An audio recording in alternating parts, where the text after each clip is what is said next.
fourth industrial revolution has presented us with both pros and cons. Tonight we're discussing democracy and technology. How can the youth defy digital tyranny? Joining me to discuss this very interesting conversation is a panel of distinguished ladies and gentlemen who will help us unpack the conversation and put perspective to the conversation. So in no particular order, we'll just go ahead and let our guests introduce themselves. Then we can start the conversation. I'll begin from my extreme right to my immediate right, and then we can start with it, drive straight into the conversation. You're most welcome. Yeah, thank you. My name is Humprey Chris Kikwiyakare.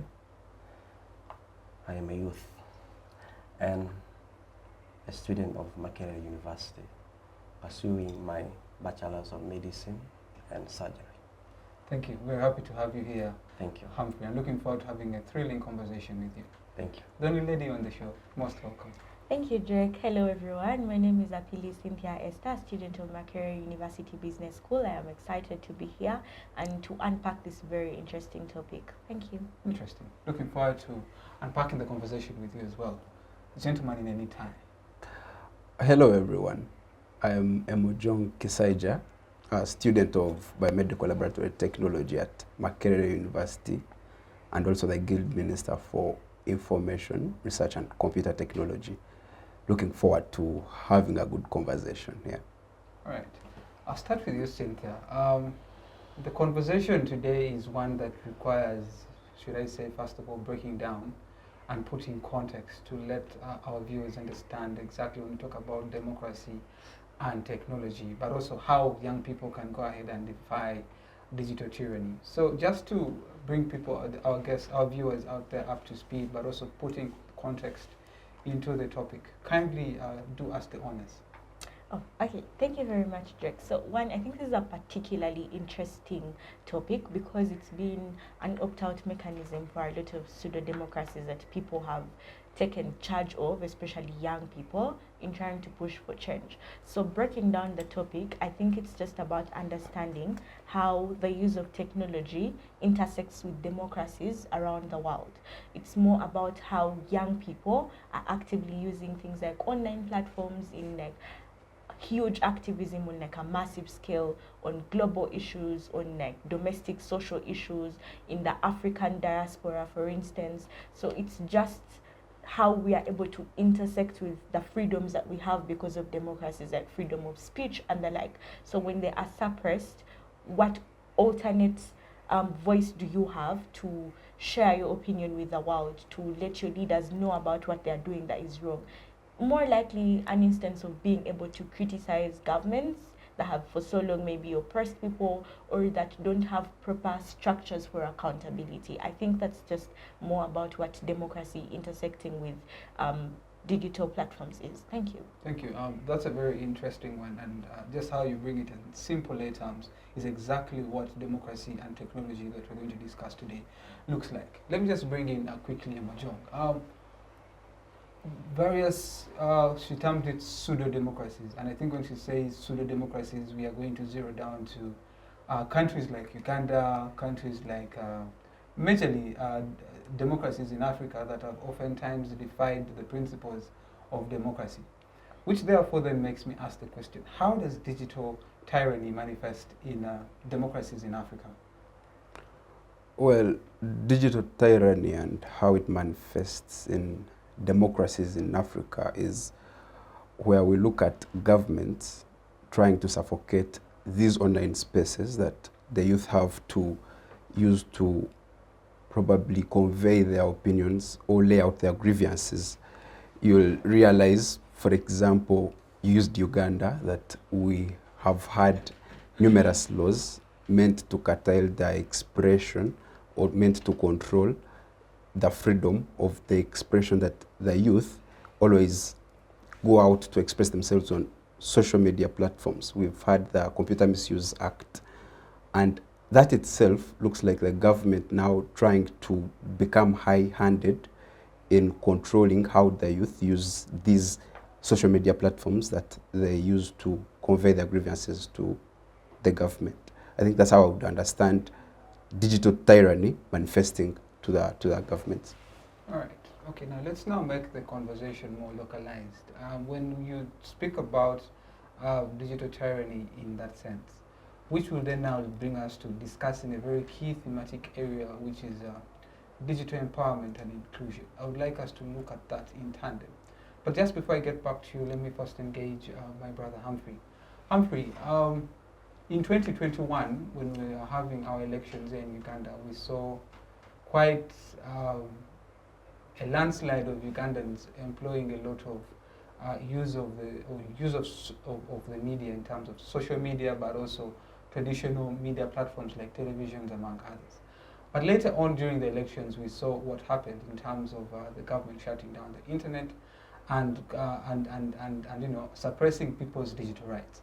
Now, in understanding such a context in such a scenario, and knowing that Uganda is a democracy that has been faced with a lot of shortfalls in terms of freedom of speech, freedom of assembly, how would you then take up this conversation and bring out the argument of digital empowerment, but also inclusion in that sense?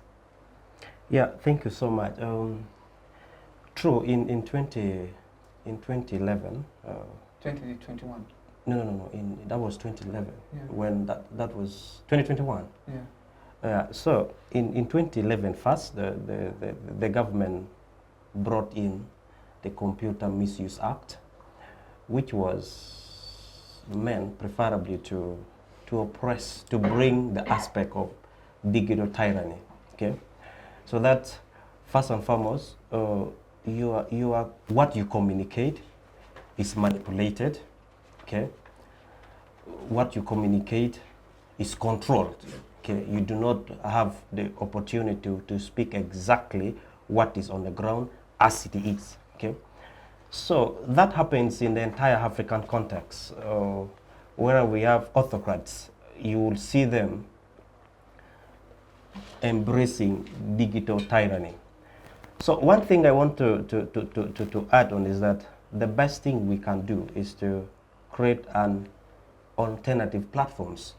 You see, the discussions that we are having now, perhaps as young people, we might not get the opportunity to have it in the mainstream media. Yeah. Okay, and I want to say bravo for the initiative you are doing at Civic Space TV. Yeah. Okay, this is one way of defying the digital tyranny. You know, such things cannot be published maybe in certain newspapers. Okay, but then here we are trying to talk about it. In terms of defying that, I feel the best thing is to have digital literacy. Okay, because the Computer Misuse Act is trying to target young people who perhaps do not know the procedure of how this thing is supposed to flow. If you are familiar with the Act, subsection 11 of the Act talks about production, order of production, that before you access what is in my phone, you need to get an order from the court. Okay, but then here, before coming here, I saw some young TikToker who was being harassed by the police in the presence of some minister who accuses the young man that he was threatening a baby. He was threatening a baby. Okay, then if we are to apply the act, was the gentleman perhaps or just on that point, maybe to guide the conversation, let's just get this straight. What you're trying to front, you first present an argument of digital literacy, which seems to be a very huge shortfall in terms of people knowing what their rights are and also knowing how to use these particular platforms. True. That particular example that you cite of a young TikToker who was arrested on grounds of threatening a life of a baby, on grounds that, yeah, he of course is threatening a life, which according to the law isn't right.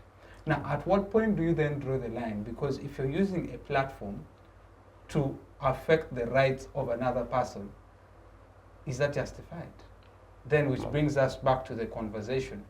Are young people using these platforms in a proper way or in a terrible way? Then that makes us answer the aspect of, are we educating the young people? All right. Just on that point, let me bring in Cynthia, talking about digital empowerment at this particular point. You know, technology can be used to provide space for dialogue. We have seen uprisings in countries like Sudan just because of price of bread and a simple tweet. People rising to governments and fronting their voices and actually toppling off the governments. So what happened in Sri Lanka when people went and stormed the State House, Yes. and even posted photos of themselves Eating in the State House kitchen. right? Yes. Now, all that was flashed over social media. But let's first talk about digital empowerment. And my question to you is how do you claim a space in decision-making processes in the digital sphere? Because you yourself, you're an advocate of the youth, and you've been using your space, your voice on various channels to amplify your youth voice. So how can you claim a space in decision-making processes in the digital sphere? Okay, so I think I'm going to say this, and this is something we've often discussed here at Civic Space and beyond.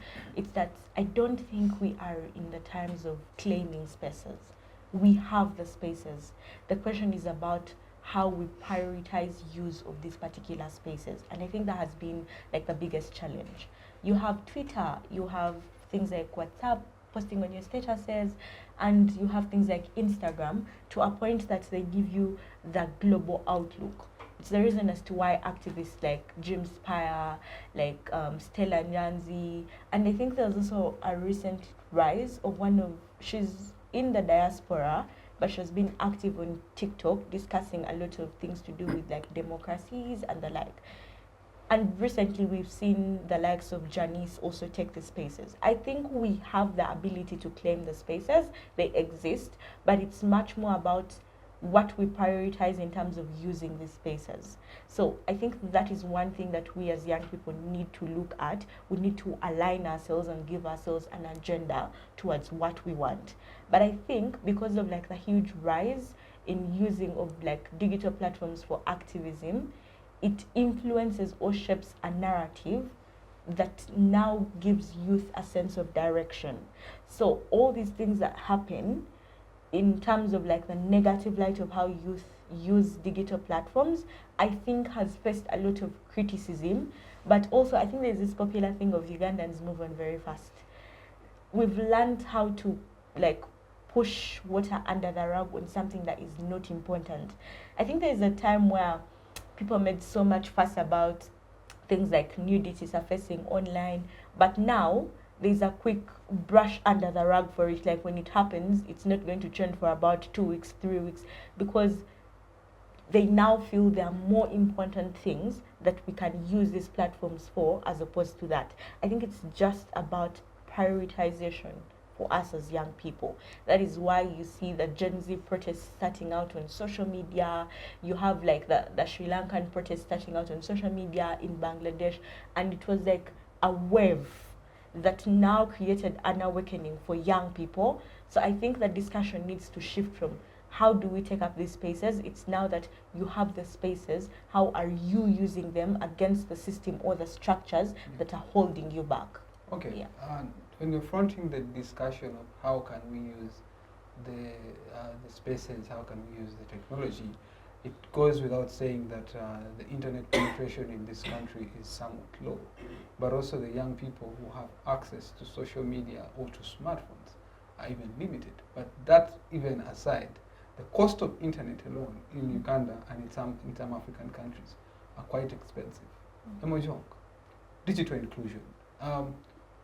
Cynthia makes an argument about empowerment and very strong points on how we can claim how the space is already existent. We don't have to claim it, but rather use it to push our voices further.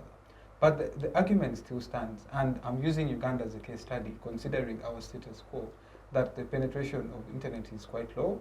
Young people who have access to smartphones are still very low, and yet we have this conversation of digital empowerment, and my brother Humprey mentioned the argument of digital literacy. So how can we have more young people included in the digital sphere?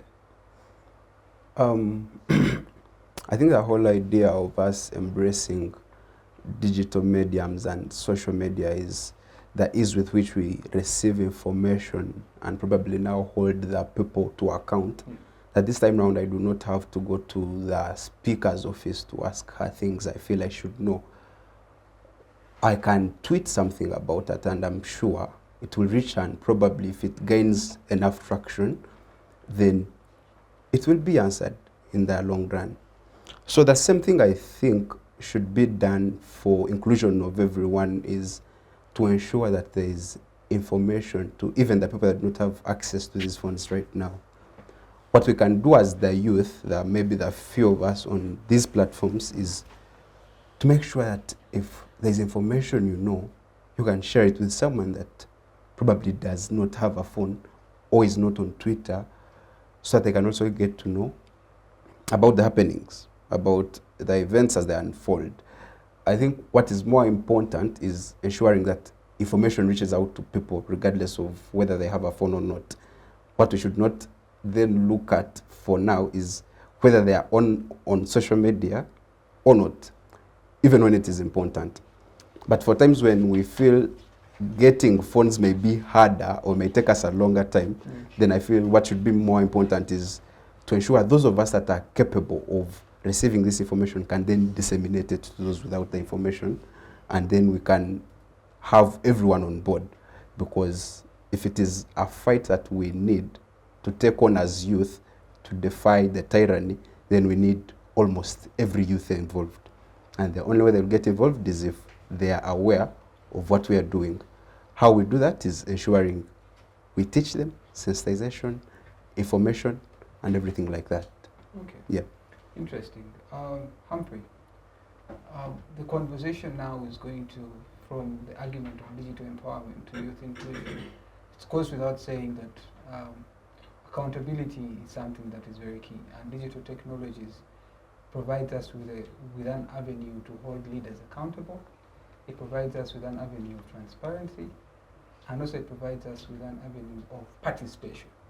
Because as young people, you have the avenue to pick your phone, make a tweet, pick your phone, make a video, and the leaders will listen. Case in point, when the Kampala Roads exhibition occurred, KCCA immediately and UNRWA immediately reacted and started filling up potholes. That just shows you the power of social media. Which then leads me to a question that I have to ask you is, how can we then therefore use technology to hold more leaders accountable, but also to help decision makers for advocating for peaceful, just, and inclusive societies? Yeah, thank you. My brother, you brought an aspect of the road exhibition. I personally participated in the second one. That was a march to Parliament. It started with advocacy and activism in social media, and we had a platform like this. We engage the media. We send our message to the country that regardless of the intimidation, we will still exercise our constitutional rights and protest against corruption. Yeah, immediately we got arrested, taken to Luzira, imprisoned for about 2 weeks. Others are still there up to now. I am among the lucky one who got out on bail. Now up and down going to courts. So one thing I need us to do is let us continue with activism via social media, okay? It reaches the people. And that is the only way we can make sure that our leaders are accountable. For instance, all the government, maybe ministries and offices are in Kampala. So even, unfortunately, even the minister for Karamoja Affair sits in Kampala. But then, if I am a young man from Karamoja, and then I realize that, oh, there is insecurity in Karamoja, I can take the photo for evidence and throw it online. That's the only way someone who eventually comes from the other side of the country will get to know that, true, there's a crisis in Karamoja. Because now that all the government offices and ministries are congested in Kampala, that leaves the rest of the other country no choice to be attended to. So if the young people do not take up these spaces for activism, active activism, then the leaders won't get to know what is on the ground. So as young people, we need to start, holding spaces. These things are online. We need perhaps, yeah, true, you said the cost of internet is very high. And that is something we can't deny for now.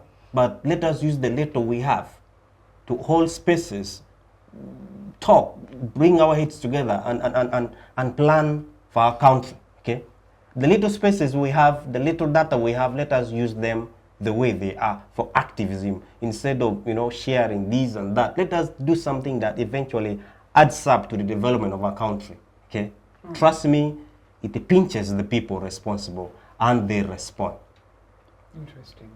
Cynthia, Yes, please. when you listen to the argument of my brother Humphrey in terms of, first of all, using the media to hold the relevant officers accountable, it goes without saying, no offense. You're a lady on the panel, and the argument is when it comes to being on the front line, oftentimes they say women oftentimes shy away from being on the front line. But I just want us to look at it from both sides of the coin in terms of on ground, like foot soldier, but also on your smartphone when you're tweeting or you're making a comment. What is the, I just want us to understand the digital inclusion in terms of women representation in activism when it comes to digital engagement. Okay, so I think quite the contrary. When you pay attention to digital spaces, you're going to realize that most of the online keyboard warriors that exist are female. And they do a lot of statistics. They do a lot of heavy groundwork, because I think it goes without saying, for example, the march to parliament, I think it was largely dominated by females. Because there is this perception that you quickly understand the pains of a nation because you mother the nation as a woman. But also the pains and sufferings that you experience because you are directly linked to every young person that is trying to chase a dream. It is, in most cases, I don't dispute the fact that men play like a very significant role, but you will find that the majority of the sacrifices that have to be made come from women. That pushes them to have that urge to be at the forefront of every struggle that exists. I think even for like digital spaces, there is a lot of female representation. That is why when it comes to like beyond the feminist movement to things like climate change, you have like the likes of Denise, you have the likes of Julia Muhumuza that have really shaped how young girls, how young ladies, right from like secondary school up until university, now takes center stage in prioritization of what matters to create that level of development that is necessary. I think for this one, I want to disagree with women not being included. I actually feel they do have the forefront. And I just want to run back to the idea on prioritization. The biggest challenge that we have is that we don't have an agenda that we are willing to stick by. And this is partly because of still the controversies, because of digital tyranny, the misconceptions around information that exists on social media platforms, how would I call it? Those narratives that miscommunicate to a point where as youth we don't have, or as young people we don't have a united front for an agenda that we can forward. It now feels like a battle for personal interests, and it feels like a battle for survival for every person on those platforms. So your ability to manipulate the platform to work for you in terms of, like, I think post the walk to parliament, there's that entire controversy about people that were doing it for the sake of like getting visas to EU countries. I think there's an entire 4 a.m. Twitter space about it with the likes of Stella Nyanzi, with the likes of Cynthia, and it just goes to show you why for digital platforms to work for us to a point where we are able to hold leaders accountable, we need to be pretty defined about what it is that we want to achieve. Let me just hold you there before you continue. I want to give an example. The Kenyans, particularly the Gen Zs in Kenya, showed us that it's actually possible in terms of holding their leaders accountable on the media. They started out on the chant "Ruto must go." They started out with the chant or the hashtag of End the Finance Bill 2024, and they pushed it to the end. And that just shows you the resolve and the power that that social media has in terms of bringing people together, but pushing a unified front. Now, what makes the message that the Kenyan Gen Z pushed a success, contrary to what the Ugandans pushed with the march to parliament, with the motive of ending corruption? Okay, so I think this is quite an interesting one. And I've had like a bunch of conversations with different Kenyan activists. This is what makes it more interesting. See, there is like a united front that exists within Gen Zs, but also these people still have a lot of faith in fixing of structures that exist within the state. So when Kenyan Gen Zs come together, they believe that whatever action we take can eminently influence the system to change and work to their benefit. They believe in the constitution and how effective it has been for them. But also, like I said, there is prioritization. There is a defined agenda. When it came up, everyone was behind it. When Walk to Parliament came in Uganda, it was divided, let's be honest, between people that have completely lost trust in the system, people who feel we have nothing to lose, so we are going to go there, people who feel I can benefit this by being there, or people who feel I have to sacrifice everything to be there because I've seen how bad the system is. But I think for the majority, we've lost trust in the system changing. I think even when the nude protests happened, there's a conversation if they could not listen to you while you were closed and you looked like you made sense, what is going to change that now? So I think that's if you want to create a comparison, is that there are people who actively live in a working system, but they also have like this identity to them and a level of patriotism to believe in that system, which as opposed to us as Ugandans don't have. I think we've lost so much trust in the system, and we don't think there is any way it can change for us. Interesting. Emojong, from Cynthia's argument, one thing stands out in my head: information. Information is power, and in this 21st century, you have access to information just on the tap of your phone. But the information that we have access to, it's very hard to discern which is right, which is wrong. And that also affects the message that young people front. Just like the Kenyan Gen Z stood behind the finance bill and pushed it to the end, Ugandans, on the other hand, failed to push a front of ending corruption because information was from various sources.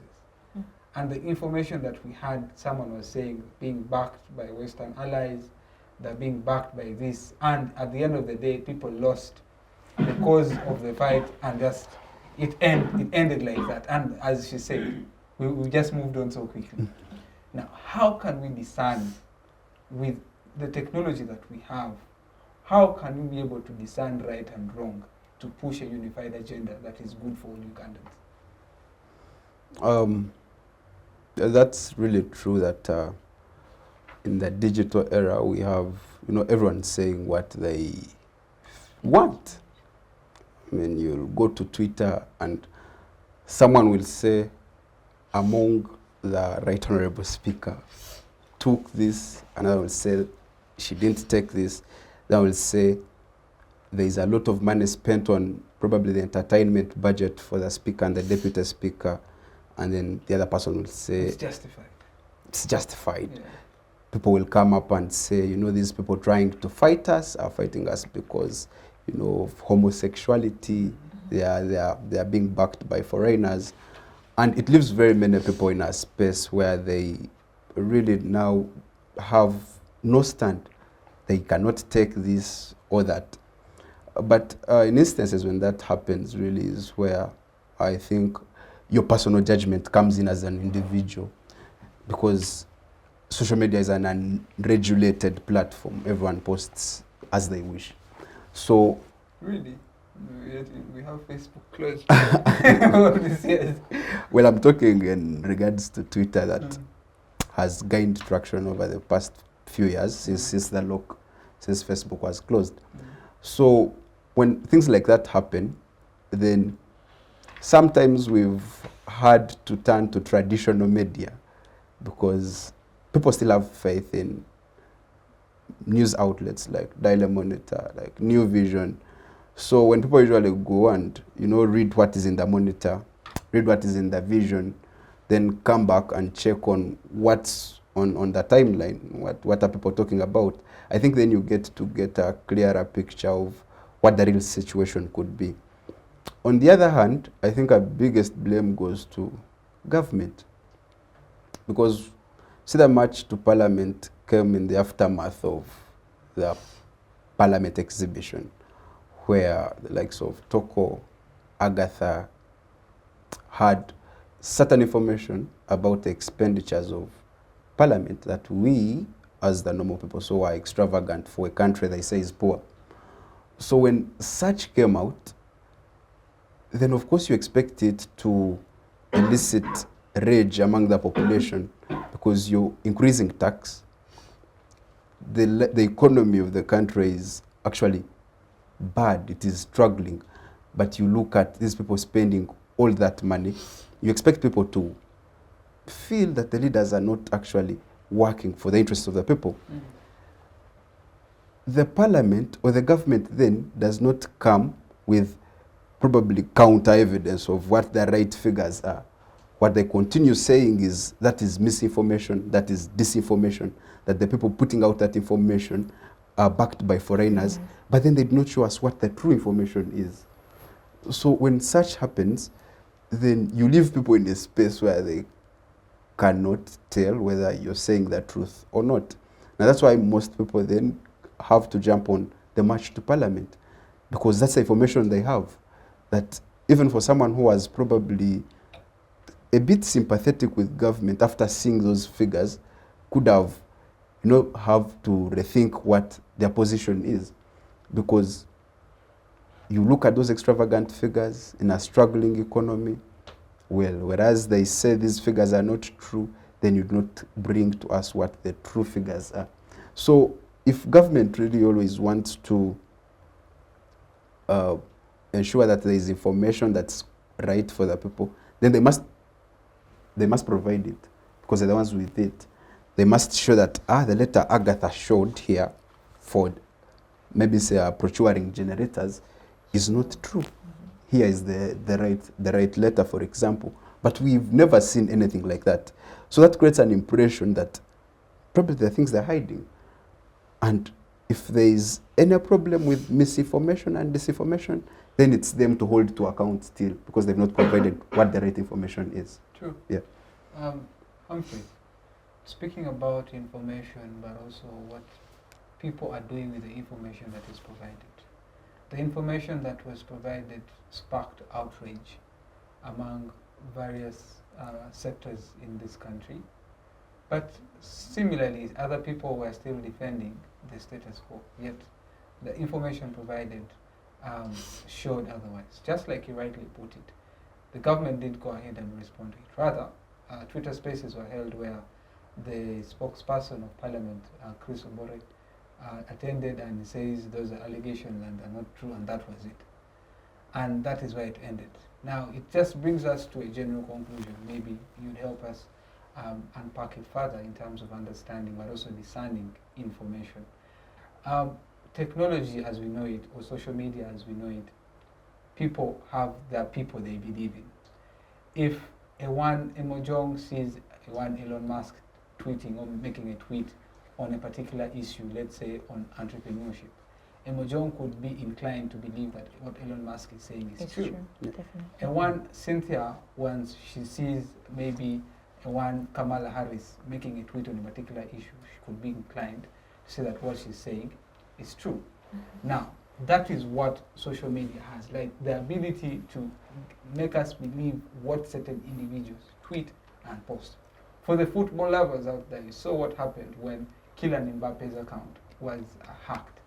When they went ahead and made tweets on Cristiano Ronaldo being a GOAT. So you saw the argument, like the outrage that it brought in from Messi fans. Now, that just shows you the ability that social media has in terms of, first of all, information, but also safety. Now, I just wanted to help us furthermore discuss the ability for us to discern information and then incorporate the idea of safety, because the safety of the account users should also be held in high regard, but also the people who receive the information on the other hand. Thank you. My brother, your point comes back to one aspect. Role models. Do we have role models in Uganda? Because if indeed Chris Obore, okay, if he was a role model to the young people, if he had never engaged in any corruption allegations, perhaps we could have believed what he said.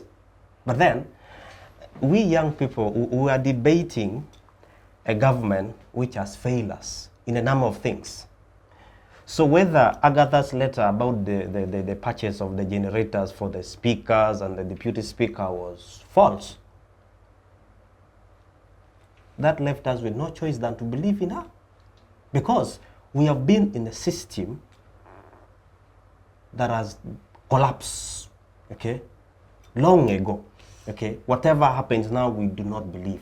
That's why someone can wake up tomorrow and say, this and this has happened, and young people will believe in it.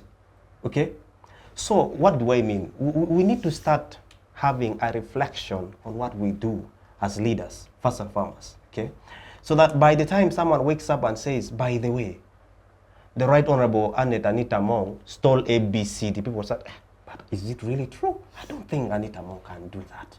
Okay, but then we're in a country where it has become normal. You get a point? It has become normal. Someone said something about the allegations that the state came and said, no, so and these are being backed up by foreign interests and everything. My brothers, I want to testify before camera that when the head of state made a statement unaddressed during that period in the March for Parliament, the protesters who were arrested and who were in Lozira were really harassed by the fellow inmates, okay? Because these people believe that we who were arrested for marching to Parliament were indeed funded, okay? Which was not true. Which was not true, but who said that? The head of state, okay? The head of state said he had evidence that we were being funded by the foreign interest, okay? And then the fellow inmates, remember, we are sleeping with these people in the same room. And then, so you people, you are being funded. That's why you're here. You're not true to the cause. That's the perception we left in Lozira. They didn't believe in us when the president made that statement. So that is how the aspect of who says what matters. So the head of state said it. The rest of the other inmates had to believe in what he said. So ideally, what we need to embrace is what my brother has said. If I am being accused of something, let me provide the truth, okay? If they're saying a leader of opposition has eaten this amount of money for ABCD, you should provide an evidence. Don't just say this is a baseless allegations, okay? But away from that, we need a country that we develop role models and we look up to, okay? So that maybe, okay, fine, there is a fight between me and my sister, and then you come and say, oh, look, you people, this is how we should do it. But we don't have it. Previously, ideally, we should have had the Interreligious Council of Uganda, okay, to be independent and say, you people, this is how we should handle this situation. But then, you know what happens in our country. So ideally, we just have a collapsed system that can never function. Even if we talk about this, even if we lament about this, it won't happen. My sister was trying to bring the aspect to March to Parliament where, you know, some people were divided, others said no, others, you get a point. Why? Because the government has the capacity to manipulate the information. Okay, they are in charge. The political trend. Exactly, they have the capacity to manipulate the information. And then when the march to parliament came up, and some people thought, the government as usual thought it was the members of the opposition, you know, organizing all this thing. So they had to look for an excuse to base on, which ideally the truth is the thing was partless. I didn't belong to any political party. But then when we met in prison, we became brothers and sisters. Up to now, we are still moving on. All right. So I feel the best thing we can do as a country is to work on the government itself. That's where the problem is coming from. Governance question. Just interesting. Just let's go for a quick break. And when we get back from the break, I'd like us to talk about the digital freedom, because it looks like at the moment the government, yes, has the leeway of informing what political trend has or what political perception people get in their minds. And just from your experience, you clearly see what political perception from the march to parliament other Ugandans had. And that then brings us to the conclusion that information in this digital era is key. So how can we as young people discern what is right and what is wrong? Let's just go for a quick break. Be right back. Digital rights are those human rights and legal rights that allow individuals to access, use, create and publish digital media, or to access and use computers, other electronic devices and telecommunication networks. Digital rights include a right to freedom of expression, information and communication through technology, a right to privacy and data protection, a right to credit for personal works, a right to universal and equal digital access, a right to identity, a right to anonymity, a right to be forgotten, and a right for protection of minors, among others. The state's digital rights are frequently violated through various unfair actions, for example, blockage of websites and social networks, theft of credentials, unauthorized use of people's data for personal gain, privacy intrusion, online censorship, arrests and intimidation of online users, internet blockages, and the proliferation of laws and regulations that undermine the potential of technology to drive social, economic, and political development worldwide. It is hence every citizen's responsibility to respect rights of other digital users and to speak out or report to the responsible parties when one's rights are violated. Just before we went into the break, we were discussing misinformation and information. And my brother Humphrey makes a very compelling and interesting argument in giving us narratives that are formed by very key political people or people in power that have a way of using their positions to influence the narratives that are in place. I think also now that goes without us talking about digital freedom. That's where I want to engage Cynthia and help us understand, because when we had the march to parliament, when it ended, we had other activists come up with the nude protests. And the nude protests also still didn't have that much traction like the march to parliament did. What the nude protest did, it raised eyebrows. Mm-hmm. And the eyebrows it raised, people are saying now this is losing, we are losing the cause, it's not working. But it's not the first time we're seeing nude protests anyway. It has informed other democracies as well. Mm-hmm. But now my question to you would then be is, what are our priorities in making the digital spaces safe for the youth and addressing challenges of breach of privacy, surveillance and harassment? Okay, so I think for starters, it's much more about how we are able to hold government accountable to the atrocities that come with digital tyranny. It does not just end at us holding government accountable for things like corruption, for things like misappropriation of funds and the like, but it also has to go as far as, for example, when Facebook was, I think, banned, that was 2021 elections, up until now, the discussion on whether the platform can still be used has never really existed. I think we just conveniently adapted into VPNs and how we can still access Facebook. So it's also much more about how we are able to create those discussions that center around government not controlling the most minimal spaces that people have as an avenue. But also I think for the most part, it is now much more about, because I think it draws into the mainstream capitalistic space, where if it is not the government that is going to shape the narrative or create the digital tyranny, it is also about the web developers, the owners of these particular spectrums, and that is why we saw, I think, huge eyebrows within the US questioning things like TikTok and the motive behind like the algorithms and the like, and why certain countries don't actually accept these platforms within their nations. So I think it also goes as far as that, because there's a huge data manipulation that exists that shapes how algorithms are used to manipulate people.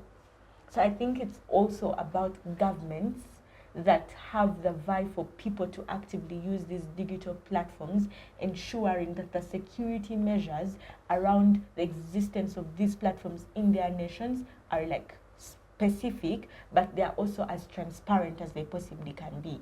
Because I think also us as youth, I will download an app like TikTok. I don't have to go through the terms and conditions. I just look for the checkbox to say yes, I've read, and then continue. So you don't know what implications you sharing your information has and how these things are particularly used against you. So I think for starters, it's also much more about what we consent to on these platforms, but the terms and conditions these platforms have for use. I think that's a starting point. And then we can now move on to how like narratives are shaped in a more political stance. I think it's just beyond a domestic level. It's more, I think for politics when it comes to digital platforms, is more on a globalized scale.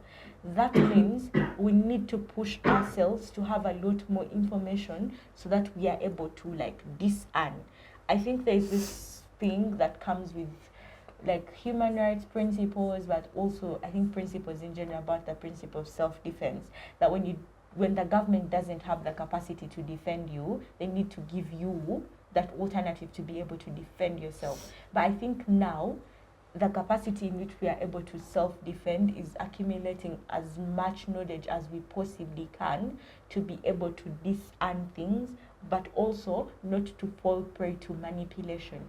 I believe as young people, we have the brilliance and we have the vibrance to be able to push ourselves to seek for knowledge so that we are able, because I think even in the existence of information, regardless how much government tries to disseminate or put the right information, it still falls prey to political shams. So the question is now dependent on how much more able you are to discern what is right and what is wrong. And I think that only comes with the hunger for knowledge. But for governments, there is need to streamline things like policies around the platforms that we use, but then also holding governments accountable in order for them not to shape or control the platforms that we are able to use. I think that's it for me. Okay, interesting. Emojong, still on digital freedoms.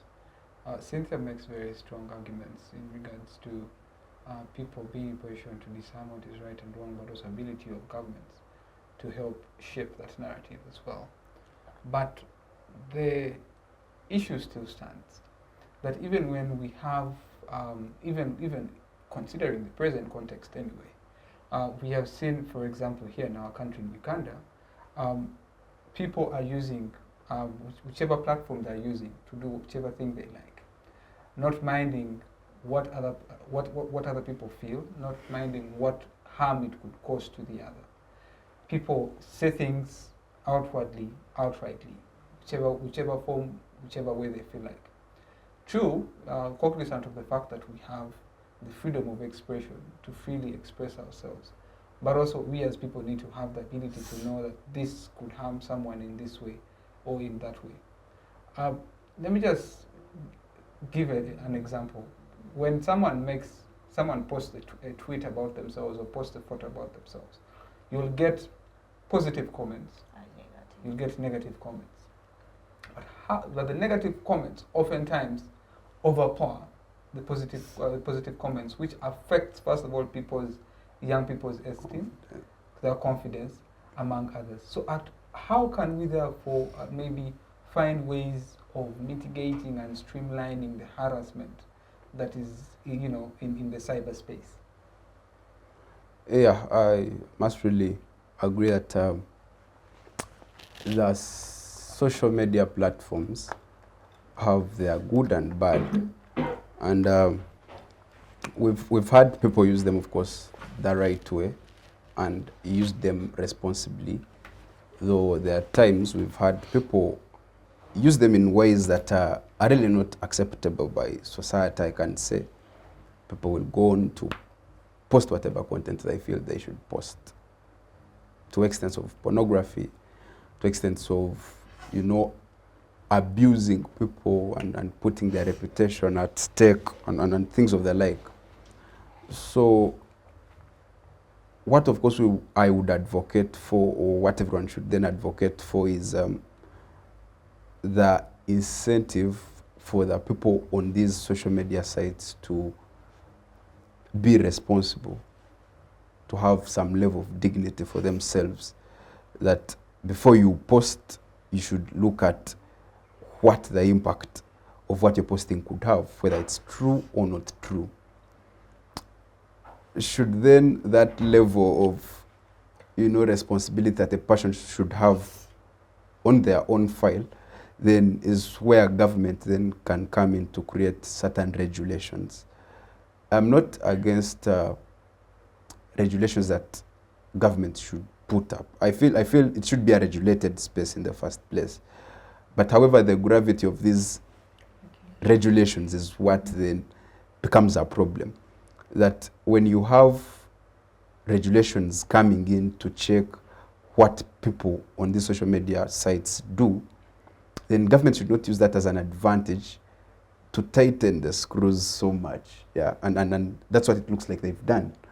That, of course, if you're targeting computer misuse, then look at things that like hate speech that is real hate speech, rather than making an amendment where you do not define what hate speech actually looks like. If you're targeting things like pornography on these social media sites, and it's okay, because you have to protect the younger generation at the end of the day,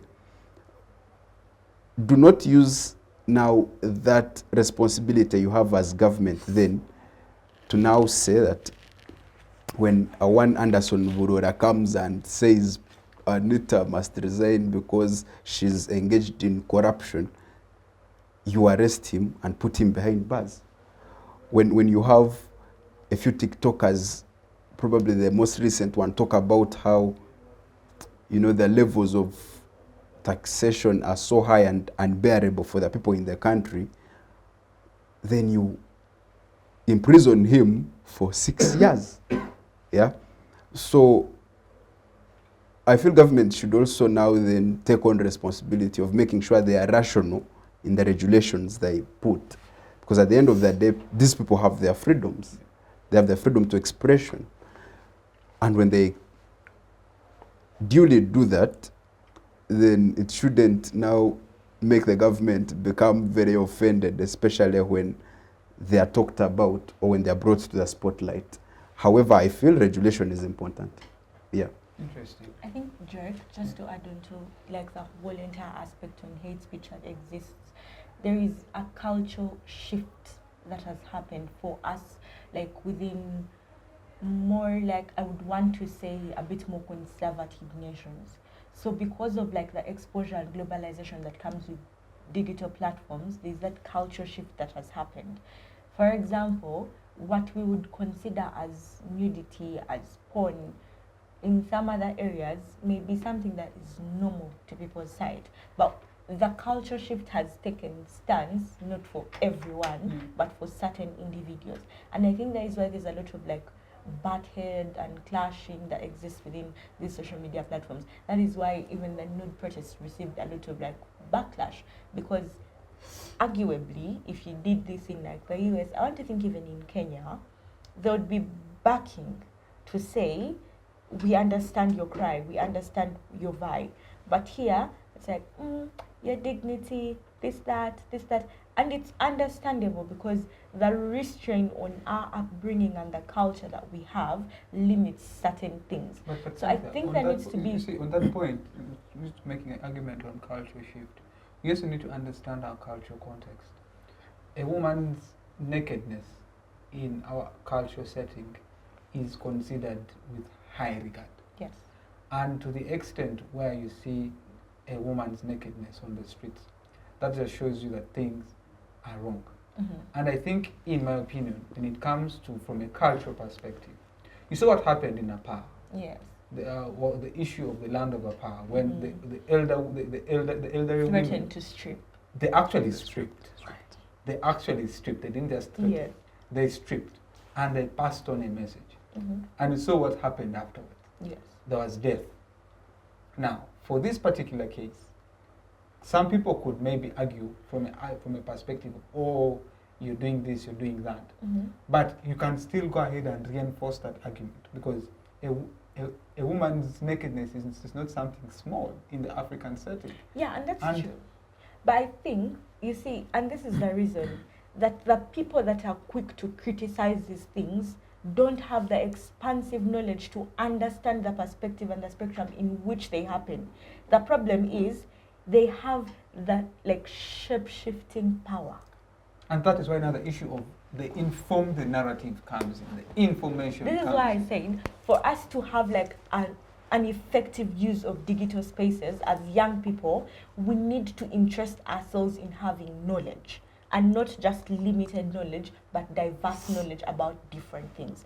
So that when you speak from a certain point of view, you are able to engage all the different spheres or different layers of that particular event, so that we don't look like we don't understand what we do. So that is why I was saying we need to have like a level of cultural cohesion that exists for you to understand that it's not just about being conservative to say, oh, your dignity is at stake when you strip yourself, but it goes as far as you comprehending that what gives someone the incentive to go as far as stripping themselves and knowing their dignity is at stake. So those criticisms are never from one, like a diverse, informed point of view. So we have limited information, but we also don't have priorities as young people. Okay, so how can we then have young people have a unified front when it comes to pushing a unified agenda here in Uganda? I think it begins with the zeal for knowledge. We are really so good at making noise. That's for a fact. And the problem is we are swallowed up in the web of people that define political stands for us.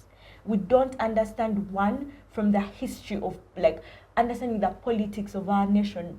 We don't have that. So I think the best way to start is by actively seeking knowledge and understanding these concepts. We are in the wave of political parties whose agenda we don't understand, whose baseline principles we don't understand. Even if we want to say, oh, we are going to have the march to parliament, you're going to have influence from activists that have done their part, but you don't know what has inspired them to get to where they did. So it makes us look like we have misappropriated priorities. The beginning of anything successful is you having diverse knowledge to a point that you're able to defend what it is you're standing for. True. Powerful. Humprey, you had something to say. Maybe you can make that comment and I can... Yeah, true. Yeah. I want to add something on what my sister Cynthia just said. Finally, she came to that point, though I just need to make some compliment. You see, my brother, it is true, going naked for a woman means a lot. But just like people who have gone to school would bring it out, do not look at how a message is passed.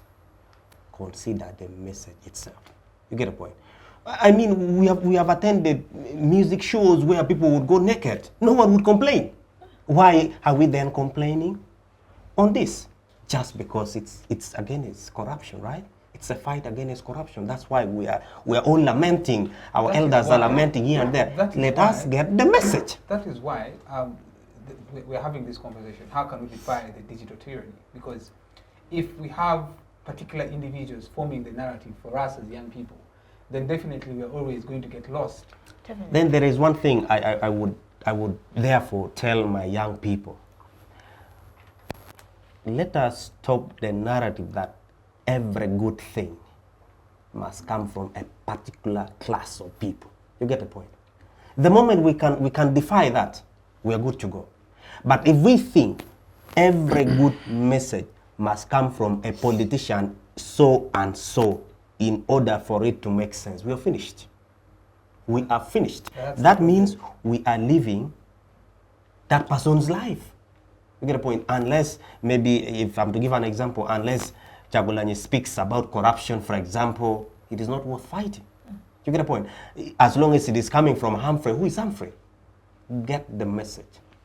What is the message? So I feel as young people, let us accept that we take on the message, not the person who brings the message, or not how the message is brought. But it's unfortunate that very many young people in Uganda are followers and not leaders. And if you're a follower, just like if you're a shepherd, you know if you open the door for your sheep to get out and you point, they will just move. And many young people are in that state, not knowing what is good for them and what is not good for them. And that is where the argument that she raises, we need the knowledge. We need the knowledge. And for us to amass the knowledge, we have the information at our disposal. How can we use it differently? Unfortunately, we have platforms that would make us lose attention when we're trying to get this information. But nonetheless, let's talk about AI as we try to sum up this conversation, because that's still an avenue that is informing the political discourse, but also geopolitics generally. True. And if you're to follow what is happening right now in Israel, Palestine, Lebanon, and all, a powerhouse like Israel is employing AI and drones to influence or even use it for their wars. But also now in the next coming elections in the United States, the algorithm is depicting and showing who is going to win. True. And all that is the power of artificial intelligence. And we can't have this conversation without us not talking about AI and the influence, the opportunities it presents us, but also the negative impact that it has. And I think I'm going to first throw this ball to my brother Emojong. AI, the potential it has to influence democracies, it's enormous, but also it presents us with the negatives. But let's look at the opportunities. Sure. I think we're still in the early stages of the advent of AI. We really do not know yet how much big of influence it can create. Still in the early stages, I think even the developers, I think, learn by the day about what it can do and what it cannot do. But to the things we've seen it can do, it then gets our attention to discuss it. Because when you look at the examples you've given, when you look at Grok, for example, on Twitter, and how they use it then to, distinguish between the right information and the wrong information. You realize on Twitter, when someone makes probably a tweet that's of misinformation, then there is always a comment down, probably saying this comment is not true or this event did not happen when the person said it happened. So I feel They flag it. Exactly. So that's now how impactful AI is being used positively. But then negatively, when you talk about things like algorithms, where they can, manipulate what people receive, what kind of information people receive, and, people use this information to make the decisions they make the decision of the person they want in power or who not to vote. So it then comes into an effect that, of course, we have to focus on what positives AI can give us as the democracies, try to use it for the important things we can harness out of it. But again, also now look at the possible dangers or the possible harm it could impose upon these democracies, and that would inform what regulations then we can put in place to ensure that we harness the biggest potential out of it while minimizing the risks that it provides. All right. Yeah. Cynthia, I'd also like to pick your thoughts on how you think young people can possibly leverage on AI to defy digital tyranny. So I think the conversation on AI and how it influences politics is one that can't ably happen within low developing democracies. I think that conversation is much more in like established democracies like the US and the like, because there is a limitation to AI here. I think, like Emojong said, is that we are in the early stages. That means it's as basic as the classwork you're doing. I would just like to make a quick funny. I don't know if it's funny, but there is an AI committee of. No. Yeah. So True, I think we're almost there. far from it, actually very, very far from it. Because if you notice, the discussion on the use of AI in countries like Israel is on how it's being used in terms of like programming drones and the far that they're able to reach to harm like the people in Palestine and the like. And in the US, you maybe want to talk about preference shaping that AI has. And I think this is like, it can be a good thing, but it's also a very, very deadly thing. And I think there is this entire discussion on the influence that polls have on an election. It means that, for example, if AI is determining that Donald Trump is much more likely going to win over Kamala Harris, there is that one strange voter that has lost hope in the system, and they now have no incentive to participate in like the democratic process of elections, because it has to some extent influenced how they think about that election generally. And I think this is something that AI now actively enhances, because you feel like it's going to give you the elaborate perspective, but also because there's a perception of how objective AI is. But I think it's also sort of deadly. But in the positive aspect of AI, when it comes to things like democratic processes and the like, is that the information asymmetry we are talking about is sort of broken down, because you're able to have a lot more factual information. But this is also extremely harmful for us within developing countries, because, like I said earlier on, the data mining that occurs to preference shape for individuals, it looks like one that is going to actively seclude and show you why these countries can't exist on their own, because there's a level of dependence. AI is going to tell you about why, for example, Uganda is a low developing country, and why everything within its system is suffocated for you to find a leeway out. That in itself makes you lose any incentive, because that's the perspective. But remember, it is data mining out of what your preferences are as an individual. That means it is not considerate about what you want to see or what the futuristic perspective is. And this is why, like, to harness the use of AI, there has to be a lot of like regulation on data mining and how data is used to shape algorithms.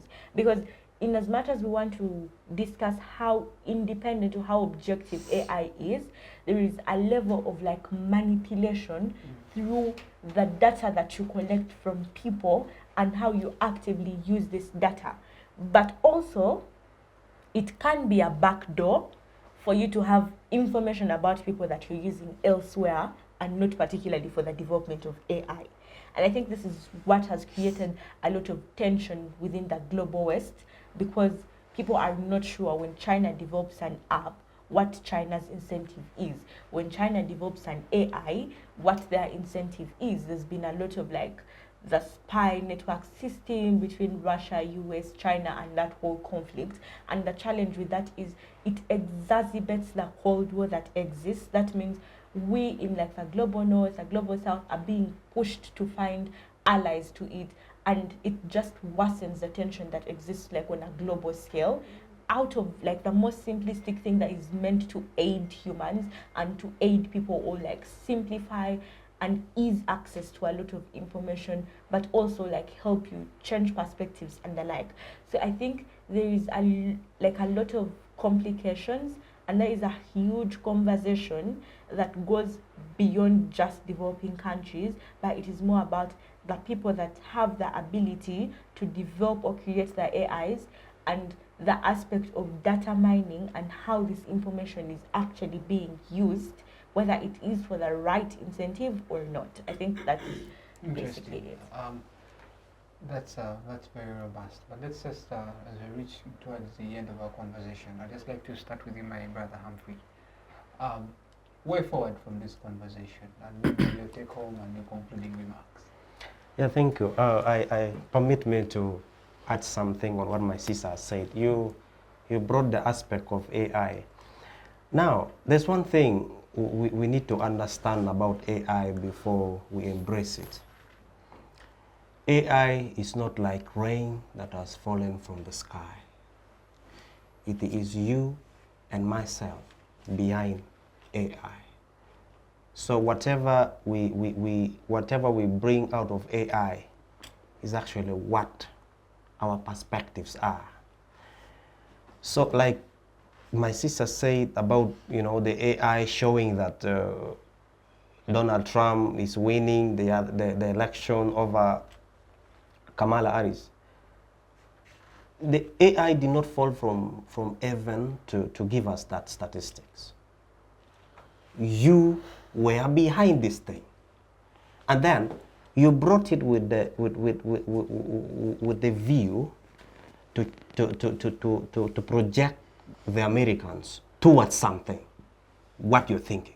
Okay, so that is the same thing that would happen in Uganda if we are to embrace AI in our election, maybe in our democracy and everything. Okay, so those behind the system will use it to manipulate the people so that we think the other side, not this way. Okay, so that is how dangerous AI is. The same way we can use it to bring something good, it's the same way we can use it to bring something bad. Okay, so that is absolutely what AI is. Now, as you said, we should draw towards the conclusion of this show. My brother, I want to tell you that as young people, we need to empower ourselves. We need to understand each and everything within our means. Okay, there are certain things that we should not expect from our government for now. Okay, as long as it is still the same government, we shouldn't expect certain things from them. If someone else is trying to provide us statistics to show how our parliament is spending money baselessly, and then that same parliament cannot come and provide statistics to defend themselves, we shouldn't expect it. They will come and use propaganda to say these young people who have decided to rise up for this cause are actually being supported by the other people for this and this interest. And then those who are not involved, or those who might definitely get involved actively, will listen to the other side and say, okay, fine, this is it. So ideally, we live in a country that uses propaganda to shape the narrative of everything. You're trying to fight to advocate for climate change, they have their perspective. You're trying to fight against corruption, these young people are looking for visa to go to the United States. You're trying to ensure that you fight for your community to prosper.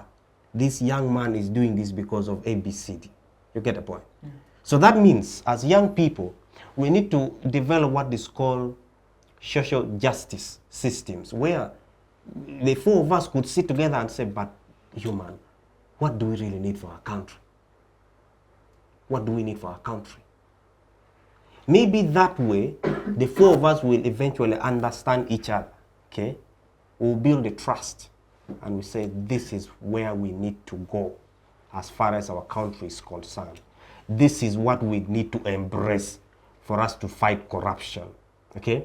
Because at the end of the day, all the leaders of this country, the leaders of our country, begin with the president up to our local councillors. They are in their late evenings. Anytime from now, it will be you on that seat. What would you do? You do not have the knowledge. You do not know how the economy runs. You do not know how geopolitics play. I want to give an example. Many of us, perhaps those who have taken interest to get knowledge, as my sister was talking about, would have taken interest to understand where the Russia-Ukraine war came from. To me, I would say it came because of lack of knowledge. The president, Zelensky, did not understand geopolitics. That is your opinion, but let's wrap up. Yeah, yes. They don't understand geopolitics. It's my opinion. Yeah. That's what I took time to find out. Yeah. Okay. So if we do not have knowledge, we're finished. Knowledge is power in everything we do. Knowledge is power. So as young people, let us get the knowledge so that we understand how to use my tablet. If I talk about this, if I put this on TikTok, what would be the impact? Leave alone on the other people, what about on me? If I say I want to, like the other young gentleman who was, talking about the baby, what would be the impact? Right now, he has been arrested, okay? So the same way, let us use it for a positive cause. If it's about fighting corruption, let us fight corruption. Let us use it to advocate, let us get alternative media platforms like this so that we defy the digital tyranny, okay? Every single platform we get, let's take chance and we utilize it. And as I conclude, permit me to tell you something. There is some media house in Uganda, people really believe in it, okay? When you go to Luzira prison, every room has a TV. But as long as it is news time, you go to this room, they're watching the same channel. You go to the other room, they're watching the same channel. The entire prison. Why? Because they have built trust in people. They have built trust in people. And I pray all media houses would behave like that. Say something as it is, regardless of what will happen. Okay? That's why my brother was trying to tell us that maybe we should go back to the local, to the traditional, media for communication, because we believe they give us the information as they are. Okay? Other than social media, someone is posting this, the other one is posting this, you get a point. You become confused, which one do I take? Okay? And then to the government, let us embrace, the roles of role model, okay? So that the young people can believe in the information you say.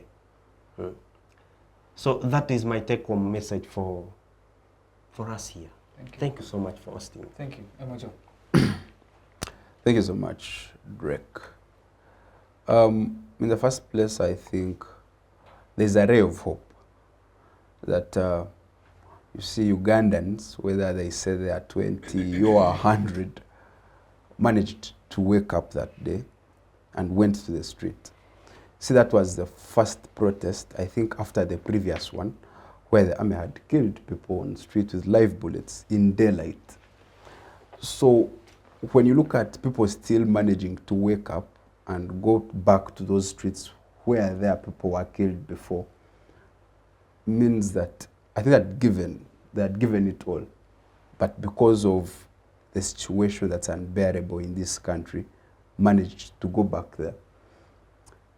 The fact that we still have, youth coming up, and every day, at least this topic is in the news, on social media, talking about things like corruption, things like governance, then as long as we continue to sustain these conversations, then more and more youth awaken. And that's a plus for us as youth. I think that's what we need. Because at the end of the day, you realize we've lost hope in this government. We really do not think they're there to serve the interests of the people. So it's because of that people no longer believe in things like, round table seats, things like negotiations, because they've had those and none of them has yielded results. So that's when the young people, who are actually the future of this country, who will live in this country for the next 50 years, next 60 years, should take on the mantle to fight for their home. I believe it should now not be an issue of, what has my MP done for me? What is Parliament doing? Or these people are eating a lot of money. They've outrightly showed us that that's what they're there to do. Yeah. So if there is any change that anyone needs in this country, then they have to wake up and do the things they feel they need to do to create that change. I think it should now be beyond us looking up to, my MP, my youth MP, my NYC, or any other organization that is for the youth. I think it should now be you as the youth, in whatever position you have, or in whatever area you have, with whatever phone you have, to try to create impact, to try to add something to the cause that is creating a better country. Because without that happening, then you'll have these people continue to oppress us. Sure. Because they've showed they do not care for what the people want.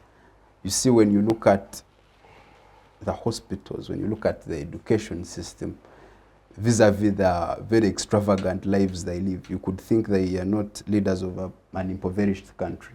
You would think they are leaders of some, middle-income status country. So whatever money they get, I think they're the first priority. The other thing is, now to us as youth, again, we also have to align our interests as the young people. See, for most of the youth, probably they will, do TikTok, and, the content they put there is, what they wish, dancing, music. Or youth will spend most of their time on, celebrities in the US and things like that, which I feel is not bad. But again, you prioritize. Or even when you do that, I listen to music. But even when I do that, I think I spare some time to, check through the Twitter feed to look at, what's happening in the country. I think now all of us as youth should now take that initiative to understand what is exactly happening in the country. And when it comes to things like information, there is diverse sources. For you to make an informed decision, you need to have the information, as all of us have agreed. But then getting the right information is an initiative you take as an individual. You do not have to only rely on information you get from, there are some specific TikTok accounts for some people, political commentators there. I think when you listen to that person, that shouldn't be conclusive. You should go to Twitter as well and check what's happening. If you get a chance to read a newspaper, read and find out what's happening. I think that way, when you have diverse sources of information, then you get to judge and find out what the true information could be. Yeah, I feel that's what I can say for now. All right, thank you. Cynthia? Yes. Thank you, Drake. So I think as we close up, I'm just going to stick to the very same thing. As young people, we need to try as much as possible to access information. We need to try as much as possible to equip ourselves with the information that we need. It's very sad when we try to hold people accountable, and the biggest defense they have against us is on how we are not prepared, and everything just works against our favor to show we are not prepared.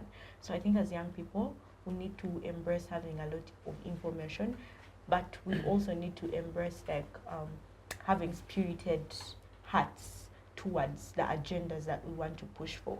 And I think the one element that I know is lacking for a lot of us, especially within Uganda, is that for some people we feel we've reached the breaking point, but the spark hasn't yet come.